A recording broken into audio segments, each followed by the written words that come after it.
नमस्कार, स्वागत है आप सबों का आपके अपने परिवार योर्स टीचर में। अगर आप चैनल पर पहली बार है तो प्लीज चैनल को सब्सक्राइब कर लीजिएगा और बेल बटन प्रेस करना मत भूलिएगा।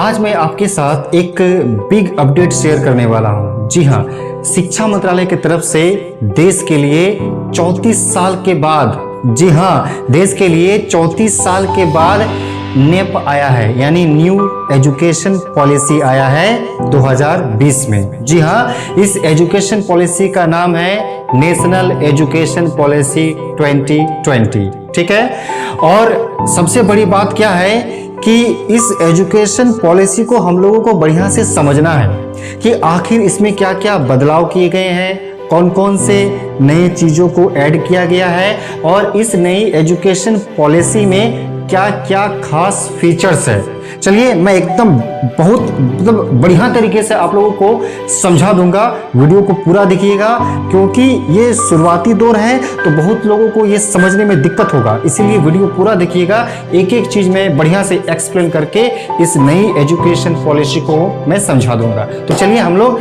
स्टार्ट करते हैं। देखिए, मैं इस एजुकेशन पॉलिसी को दो पार्ट में समझाऊंगा। जी हाँ, मैं इस एजुकेशन पॉलिसी को दो पार्ट में समझाऊंगा। पहला पार्ट रहेगा हम लोग का स्कूल एजुकेशन। पहला पार्ट मैंने क्या बताया, स्कूल एजुकेशन को, और इसको हम लोग बढ़िया से समझते हैं।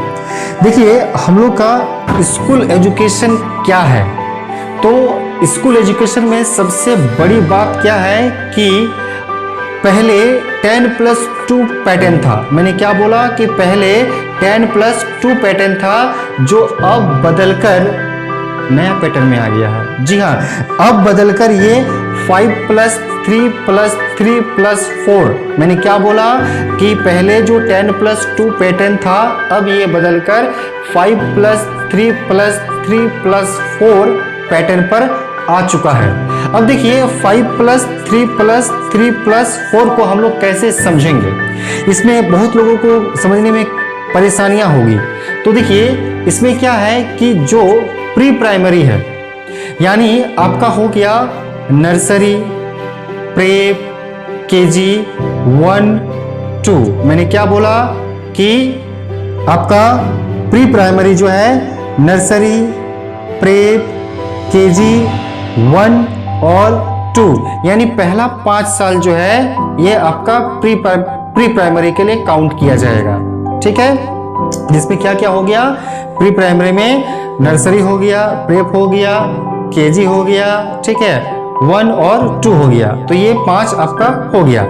फिर नेक्स्ट हम लोग 3 का बात करते हैं। ये 3 जो है, यानी 2 तक हम लोग का हो गया। ये जो 3 जो है ये आपका 3, 4, 5 हो गया। ठीक है, फिर नेक्स्ट 3 जो है ये 6, 7, 8 हो गया। और नेक्स्ट 4 जो है ये आपका 9, 10, 11, 12 हो गया। एक बार मैं फिर से बता देता हूं कि 5+3+3+4 क्या है, जिसमें पहला जो 5 साल है ये प्री प्राइमरी है, और प्री प्राइमरी के में ही फाउंडेशन स्टेज भी शामिल है। ठीक है, यानी आपका वही मतलब आपका हो गया नर्सरी हो गया, प्रेप हो गया, फाउंडेशन स्टेज हो गया, 1 और 2 हो गया। फिर नेक्स्ट 3 में क्या हो गया, 3, 4, 5 हो गया।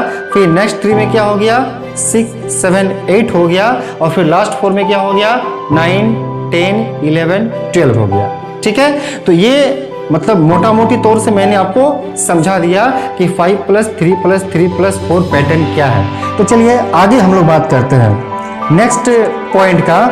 नेक्स्ट पॉइंट हम लोग का क्या है कि अब जो 5वीं तक के जो छात्र रहेंगे, जो स्टूडेंट रहेंगे, उन्हें रीजनल लैंग्वेज, लोकल लैंग्वेज या मदर टंग, मातृभाषा में उनको पढ़ाया जाएगा।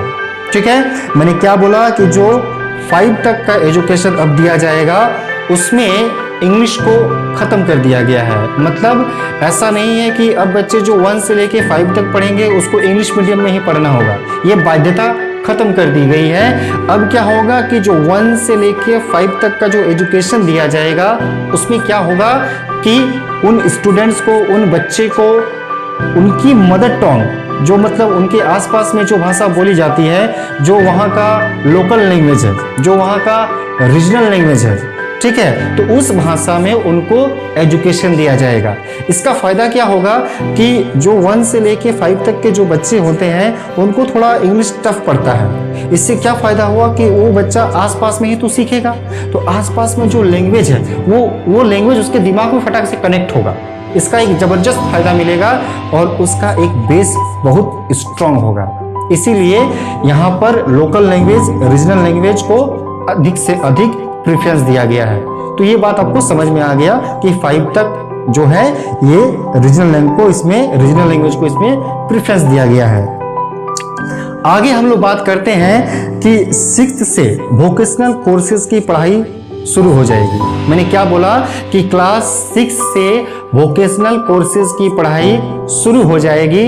इसका मतलब ये हुआ कि पहले जो एक्स्ट्रा करिकुलम के सब्जेक्ट्स होते थे या जो टॉपिक होते थे उनके मार्क्स ऐड नहीं होते थे। अब क्या होगा कि जो एक्स्ट्रा करिकुलम है, यानी आपका जैसे हो गया म्यूजिक, हो गया स्पोर्ट्स, हो गया फिटनेस, हो गया, ये सभी एक्स्ट्रा करिकुलम में आते हैं। तो ये जो एक्स्ट्रा करिकुलम के जो ये मतलब टॉपिक है, अब इनको सब्जेक्ट में कन्वर्ट कर दिया जाएगा, यानी अब इनके मार्क्स मिलेंगे। मैंने क्या बोला कि एक्स्ट्रा करिकुलम के जो टॉपिक हैं ये सब्जेक्ट में कन्वर्ट होंगे और इनकी सब्जेक्ट के रूप में पढ़ाई की जाएगी और इनके मार्क्स एग्जाम में ऐड होंगे। तो ये समझ में आ गया कि 6th क्लास से आखिर वोकेशनल कोर्स क्या है। ठीक है, चलिए मैं आगे आपको बात करता हूं कि 9 से लेके 12 तक, यानी 10th और 12th में जो बोर्ड के एग्जाम होते थे ये जैसे होते थे उसी तरह से होंगे, लेकिन क्या इसमें चेंजेस है कि 9 क्लास से लेके क्लास 12 तक सेमेस्टर फॉर्मूला को फॉलो किया जाएगा। मैंने क्या बोला, क्लास 9 से लेके 12 तक क्या फॉलो किया जाएगा, सेमेस्टर फॉर्मूला को फॉलो किया जाएगा। ठीक है, तो ये हम लोग का एक मोटा मोटी तौर पर स्कूल एजुकेशन का फीचर्स था। तो मुझे उम्मीद है कि आपको स्कूल एजुकेशन के बारे में जो नियम है समझ में आ गई होगी। अब हम लोग दूसरे पार्ट में समझेंगे हायर एजुकेशन को। अब देखिए हायर एजुकेशन में क्या चीज़ें हैं। हायर एजुकेशन में सबसे पहले हम लोग जान लेते हैं कि क्या क्या इसमें नियम है, क्या क्या रूल बने हैं। ठीक है, पहला क्या है कि कॉलेज की डिग्री, मैंने क्या बोला कि कॉलेज की डिग्री 3 साल और 4 साल की होगी। कॉलेज की डिग्री अब 3 साल और 4 साल की होगी। फिर क्या है कि हायर एजुकेशन नहीं करने वालों के लिए 3 साल की डिग्री होगी। मैंने क्या बोला, जो हायर एजुकेशन नहीं चाहते हैं उन लोगों को 3 साल में ही डिग्री मिल जाएगी और हायर एजुकेशन करने वालों के लिए 4 साल में डिग्री मिलेगी। ठीक है, यानी जो हायर एजुकेशन करना चाहते हैं उनको 4 साल में डिग्री मिलेगी। ठीक है, अब क्या है कि 4 साल की डिग्री जो लेने वाले हैं वे 1 साल में एमए करेंगे, यानी 4 साल की डिग्री लेने वाले 1 साल में क्या करेंगे, एमए करेंगे। ठीक है, फिर क्या है कि एमए के बाद, मैंने क्या बोला कि एमए के बाद अब सीधे पीएचडी कर सकेंगे। एमए के बाद सीधे आप पीएचडी कर सकेंगे, यानी पीएचडी करने के लिए अब एमफिल की कोई ज़रूरत नहीं होगी। मतलब एमफिल का जो कोर्स है वो टोटली ख़त्म कर दिया गया है। मैंने क्या बोला कि इसमें सबसे बड़ा बदलाव क्या हुआ है कि एमफिल का जो कोर्स है ये एकदम टोटली स्टॉप कर दिया गया है, ख़त्म कर दिया गया है। ठीक है, अब देखिए थोड़ा सा कन्फ्यूजन आपको ये होगा कि आखिर ये 3 साल और 4 साल का कॉन्सेप्ट क्या है। मैं आपको बताता हूँ। देखिए क्या है कि 3 साल यानी कोई स्टूडेंट मान लीजिए फर्स्ट ईयर की पढ़ाई करके छोड़ देता है। मैंने क्या बोला कि कोई स्टूडेंट 3 साल की पढ़ाई करके छोड़ देता है, चाहे बीए में हो चाहे वो बीटेक में हो, तो उसे 1 साल का सर्टिफिकेट कोर्स मिलेगा। ठीक है, अगर कोई स्टूडेंट 2 साल पढ़ाई करके छोड़ देता है तो उसे डिप्लोमा की डिग्री दी जाएगी, और अगर कोई स्टूडेंट 3 साल पढ़ाई करके छोड़ देता है तो उसे केवल डिग्री दी जाएगी। ठीक है, अब देखिए क्या है कि अगर कोई हायर एजुकेशन में जाना चाहता है या हायर एजुकेशन लेना चाहता है तो उसे 4 साल का ग्रेजुएशन कोर्स करना होगा। उसे क्या करना होगा, 4 साल का ग्रेजुएशन कोर्स करना होगा।